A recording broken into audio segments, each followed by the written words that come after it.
සාදරෙන් ආදරෙන් පිළිගන්නවා අදත් ගමන් මගට. ගමන් මග අද අපි ආවා ලස්සන තැනකට. ඉතින් අපි ගිහිල්ල බලමු ඒ ලස්සන තැන මොකක්ද කියලා. ගමන් මගට ආදරය කරන ඔයත් සබාදහමට ලෙන්ගත් ඔයත් අනිවාර්යෙන්ම ගමන් මග සබ්ස්ක්‍රයිබ් කරලා තියාගන්න. මේ කන්දෙන් කන්දට ගමන් මග. හරි, අපි මේ ඇවිල්ලා ඉන්නේ සියනෑ කෝරළේ ගම්පහ දිස්ත්‍රික්කයේ තියෙන හරි ලස්සන ඓතිහාසික තැනකට. මේ තමයි දෙගල්දොරුව හෙවත් මාලිගාතැන්න විවේක සේනාසනය. ඉතින් අද වීඩියෝ එක වටා ගෙතෙන්නේ මේ ලස්සන ඒ වගේම ඓතිහාසික මාලිගාතැන්න රජමහා විහාරය. ඉතින් මේ පිම්බිම වටා ගෙතුන ඓතිහාසික කතා ගොඩක් තියෙනවා. ඉතින් අපි බලමු ඒවා මොනවද කියලා ඉස්සරහට යන ගමන්.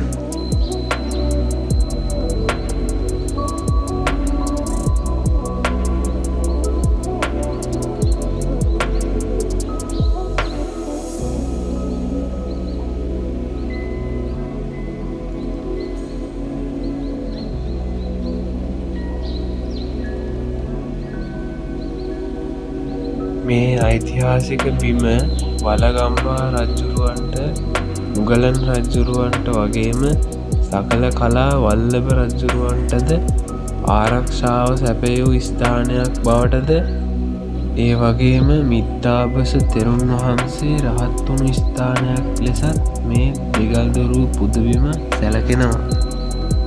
ඉතින් ඒ හා සම්බන්ධ ඓතිහාසික කතා ගොඩක් එක්ක අපි පඩියෙන් පඩිය උඩට ගිහින් බලමු. මේ තියෙන්නේ පහළමළුවෙන් දකුණු පැත්තට යද්දි තමයි අපිට හම්බෙන්නේ මාලිගාතැන්න කන්ද නගින්න. අපි එනම් ගිහිල්ලා බලමු. මම මේ ඉන්නේ කන්ද උඩටම ගිහිල්ලා නෙමෙයි.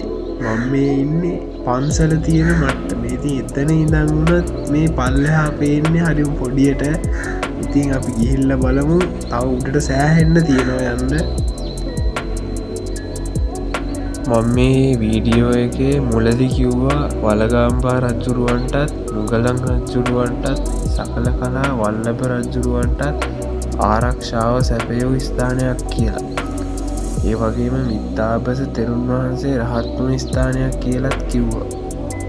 ඒ සියල්ලටම අභිමවා මේ ස්ථානය මෙතරම්ම වැදගත් වෙන එක හේතු සාධකයක් තියෙනවා. ඒ තමයි නුවර වැඩ සිටින අපේ දළදා වහන්සේ. ඉතින් අපි බලමු මේ නුවර වැඩ සිටින දළදා වහන්සේට මාලිගාතැන්න හා සම්බන්ධ කාරණාව මොකක්ද කියලා. ඒ කාරණාව තමයි දළදා වහන්සේගේ ආරක්ෂාව. දළදා වහන්සේට ආරක්ෂාව සපයන්න තමයි මාලිගාතැන්න පුදබිමට දළදා වහන්සේ වඩමවන්නේ. ඉතින් ඇයි වඩමවන්නේ? අපි බලමු. ආරක්ෂාව.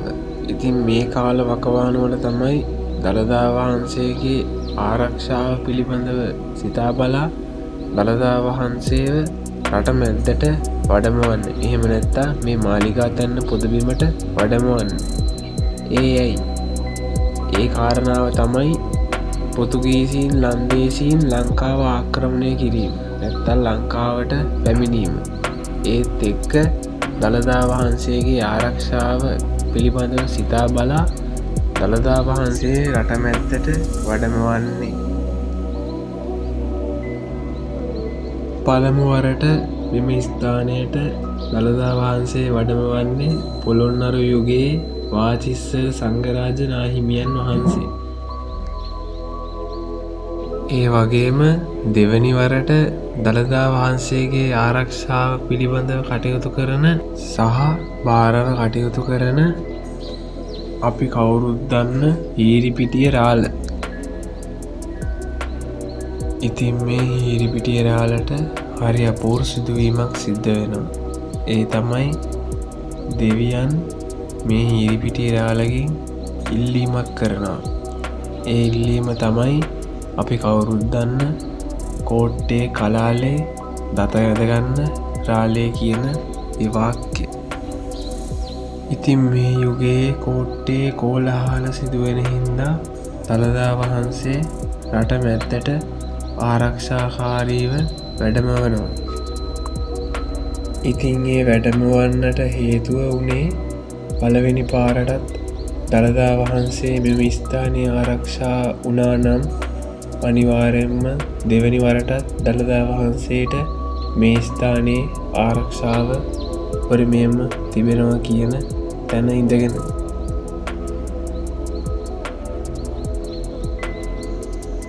තවත් මම අහම්බෙන් දැක්ක දෙයක් තමයි මේ පඩිපෙල්ලල කොටලා තියෙන මේ වාක්‍ය.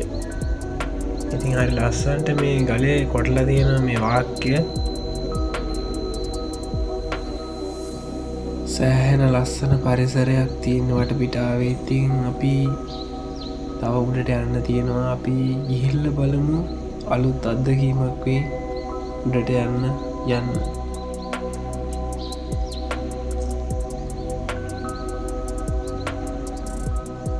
ඒ වගේම තවත් සුවිශේෂී කාරණාවක් තමයි අපි මේ යන ස්ථානය තමයි බස්නාහිර පළාතේ උසම ස්ථානය. ඉතින් අපි ඒක ඇත්තද නැත්තක්ද කියලා බලන්න උඩටම ගිහිල්ලා බලමු.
දැන්නම් ගමනෙන් භාගයක් දුර ඇවිත් තියෙන්නේ. ඉතින් මේ අවට වටපිටාව මෙතෙන්ටයි ලස්සන්ට පේනවා. තව උඩට යන්න තියෙනවා. ඉතින් මේ පේන්නේ ඈත පේනවා ආසයි පොළොවයි යාගෙන තැන්. මේ දවස්වල පොඩ්ඩක් මට හෙම්බිරිසා එගිරිසා කටහඬේ පොඩි වෙනස්කම් සිද්ධ වෙයි. ගණන් ගන්න එපා වැඩිය. ගමනින් භාගයක් තුරාපුහම අපිට හම්බෙනවා ලස්සන බුදු පිළි.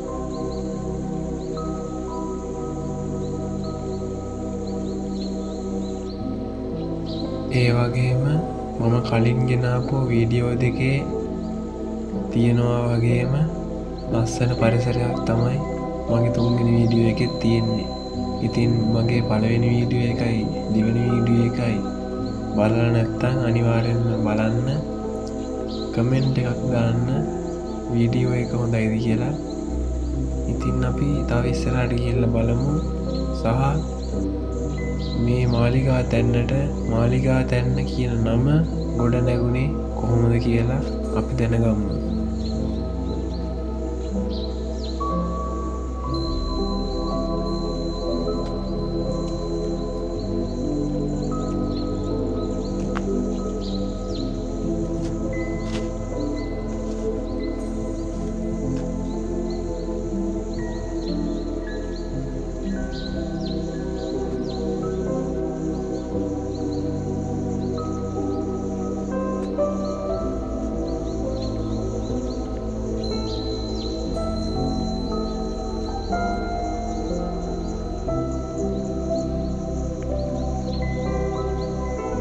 හරි, අපි දැන් ආසන්නයි දෙගල් දොරුව. ඉතින් මේ දෙගල් දොරුව කියන්නේ මොකක්ද? දෙගල් දොරුව කියන්නේ මොකටද? ඒ සේරටම උත්තර මේ වීඩියෝ එකෙන් තියෙනවා. ඉතින් අපි මේ ආරම්භ කරන්න හදන්නේ ඉස්සරහා මගින් දෙගල් දොරුවට යන පාරේ. එහෙනම් අපි ගිහිල්ලා බලමු මේකට දෙගල් දොරුව කියන්නේ ඇයි කියලා. ඉතින් මේකට දෙගල්දොරුව කියන්නේ මේ තියෙන ගල් දෙකක් ඈත්වෙලා පිහිටලා තියෙන අඩිපාර හින්දා. ඒ අඩිපාර හින්දා තමයි මේකට ගල් දෙකක් අතර මැද්දේ තියෙන දෙගල් දොරුව කියලා නම වැටුනේ.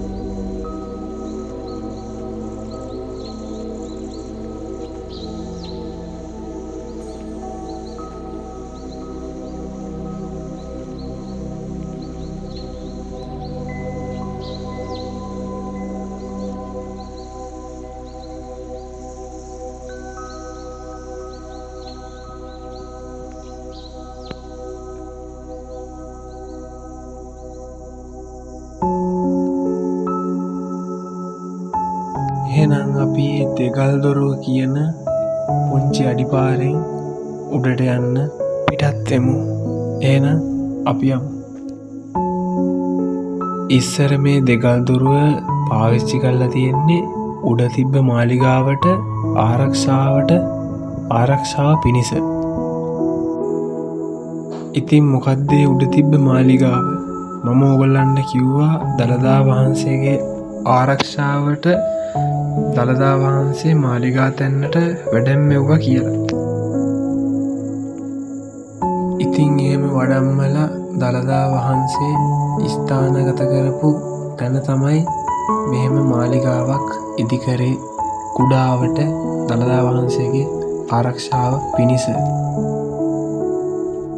අපි දැන් දෙගල් දොරුවෙනුත් උඩට යන ගමන් මේ අතර මැද්දේ මේ තියෙන පරිසරය, වේලිච්ච කොළ වැටිලා තියෙන මේ ලස්සන බිම, වටේ තියෙන ගස්වැල්, සුන්දර පරිසරය හිතක් නිවන්න කියාපු තැනක්, සිද්ධියක්, වෙලාවක්.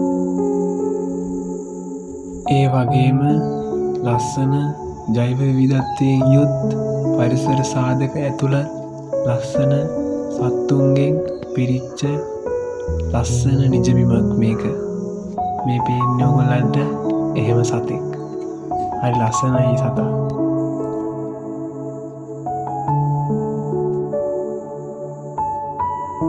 මහන්සිය දරාගෙන උඩට නැගගෙන ආපුවාම මේ වගේ ලස්සන තැන් ගොඩක් පේන්න තිබ්බ මෙතන. තියෙනවා මෙතන. ඉස්සරහටත් තියෙයි. ඉතින් අපි තව ඉස්සරහට ගිහිල්ලා බලමු මේ වගේ තව ලස්සන තැන් තියෙනවද කියලා. ඇත්තටම මට නම් මේක අලුත් අත්දැකීමක්. මම හිතනවා මේක බලනවා යාලටත් එහෙම්මම වෙන්න ඇති කියලා.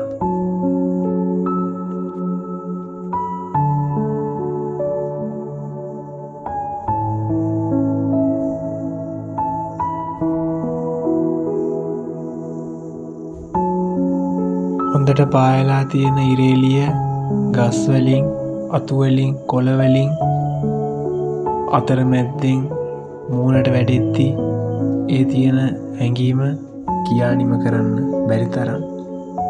ඒකේ අත්දැකීම ඔයගොල්ලන්ටත් ඇති. මේ පරිසරය මවලම තියෙන්නේ අපේ හිත් නිවන්න, ඒක ආරක්ෂා කරගන්නක අපේම වගකීමක්.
මේ මම ඉන්න තැන අහස මම ඉන්න තැන උඩ අහසේ වැයි වලාකුලක් තියෙනවා. ඉතින් ඒක හින්දා වීඩියෝ එක පොඩ්ඩක් අඳුරු වෙන්න පුළුවන්.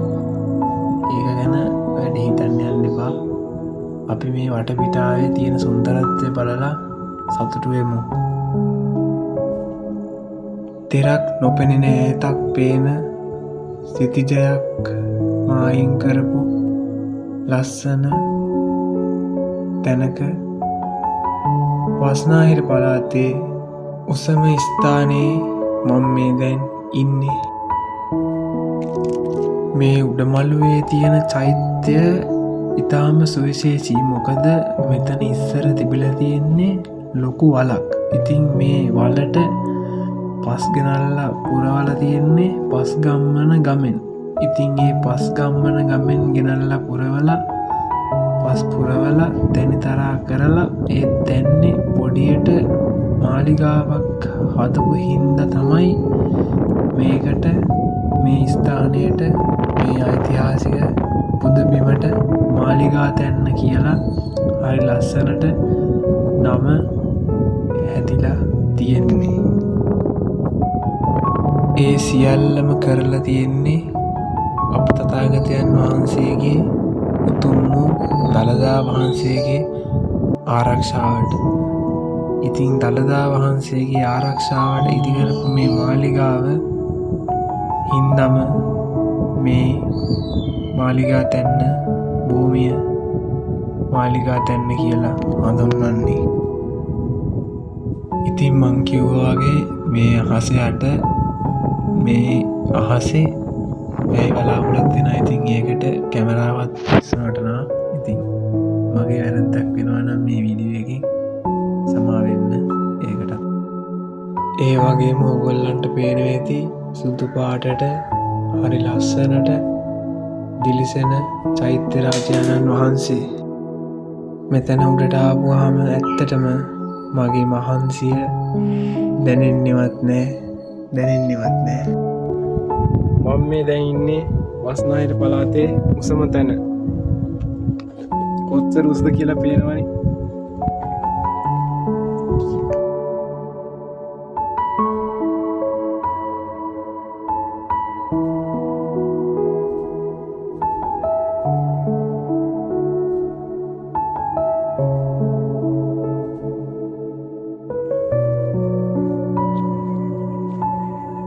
මෙතන මේ තියෙන උඩමළුවට තනිකරම පේන්නේ පල්ලෙහා කොළ පාටට උඩ සුදුයි නිලුයි විතරමයි.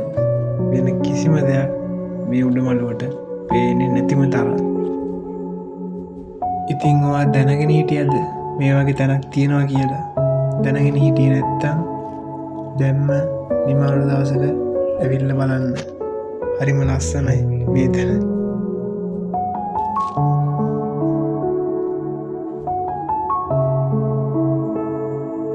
ඉතින් මේ වගේ තෙරක් නොපෙනෙන ඈත සිතිජයක් පේන තරමටම හැම තැනම කොළ පාටට මේ දිස්වෙන තැනක් කොළඹ තියෙනවා කියලා හිතුවද? නෑ නේද? නෑ, තියෙනවා මේ තැන. ඉතින් කොළඹ වුණත් මේ වගේ ලස්සන තැනක් බස්නාහිර පළාතට පිහිටලා තියෙනවා.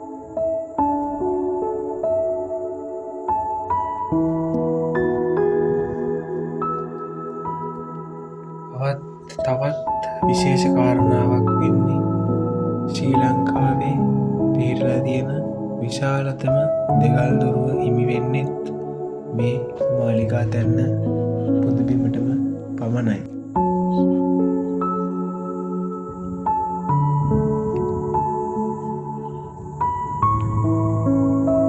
එහෙනම් මම තනියම මේ ගමන යන්න නැතුව ඕගොල්ලොන්වත් එක්කන් ගියපු මේ ගමන දැන් හවස් වෙගෙන යනවා. ඉතින් ඒක හින්දා අපිට දැන් මෙතනින් යන්න සිද්ධ වෙනවා. ඉතින් මේ වගේ ලස්සන තැනක් දාලා යන්නත් හිතට දුකක් තියෙනවා.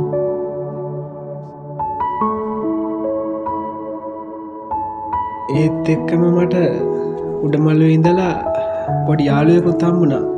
ක්‍රීම් පාට